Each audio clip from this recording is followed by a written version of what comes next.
Marco എന്ന ചിത്രത്തിൻ്റെ first half response ആണ് ഇന്നൊരു വീഡിയോ ഭാഗത്ത്. വീഡിയോയിൽ വരുമ്പോൾ വീഡിയോ ലൈക്ക് ചെയ്യുക, ചാനൽ സബ്സ്ക്രൈബ് ചെയ്യുക. ഡിസംബർ മാസം ധാരാളം ചിത്രങ്ങൾ OTT റിലീസ് ചെയ്യുന്നുണ്ട്. ചാനൽ ഭാഗം പരിശോധിച്ചാൽ നിങ്ങൾക്ക് കാണാം. ഉണ്ണി മുകുന്ദൻ, ജഗദീഷ് എന്നൊക്കെ പ്രധാന കഥാപാത്രങ്ങളായെത്തി ഇന്ന് റിലീസ് ചെയ്ത ചിത്രമായിരുന്നു മാർക്കോ.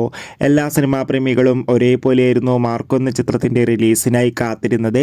ഫൈനലി ചിത്രത്തിൻ്റെ ആദ്യ ഷോ ഇപ്പോൾ കേരളത്തിലെ വിവിധ തിയേറ്ററുകളിൽ അവസാനിക്കുമ്പോൾ ചിത്രത്തിന് മികച്ചൊരു പോസിറ്റീവ് റെസ്പോൺസ് തന്നെയാണ് പുറത്തുകൊണ്ടിരിക്കുന്നത്. ചിത്രം കാണുന്ന സിനിമാ പ്രേമികളെല്ലാവരും ഒന്നടങ്കം പറയുകയാണ് മാർക്കോ എന്ന ചിത്രം മികച്ചൊരു ആക്ഷൻ ത്രില്ലറാണെന്നും ചിത്രത്തിൽ നമുക്ക് ഉണ്ണി മുകുന്ദൻ്റെ മികച്ച അഭിനയം തന്നെ കാണാൻ വേണ്ടി സാധിക്കുന്നുണ്ടെന്നും ഒപ്പം മലയാളത്തിലെ മോസ്റ്റ് വയലൻസ് ചിത്രം കൂടി തന്നെയാണ് മാർക്കോ എന്ന ചിത്രവും. എന്തായാലും ചിത്രത്തിൻ്റെ കൂടുതൽ റെസ്പോൺസിനായി നമുക്ക് കാത്തിരിക്കാം. ചിത്രം കാണുന്നവരുടെ അഭിപ്രായം കമൻറ്റ് ചെയ്യുക. എന്തായാലും കാത്തിരിക്കാം. അതോടുകൂടി ഈ വരുന്ന ഡിസംബർ മാസം ഇനിയും ധാരാളം ചിത്രങ്ങൾ OTT റിലീസ് ചെയ്യുന്നുണ്ട്. ചാനൽ ഭാഗം പരിശോധിച്ചാൽ ആ വീഡിയോയ്ക്ക് നിങ്ങൾക്ക് കാണാൻ വേണ്ടി സാധിക്കും. അതൊക്കെ ഒന്ന് കാണുക. അടുത്തൊരു വീഡിയോയിൽ കാണും വരെ ബൈ ബൈ.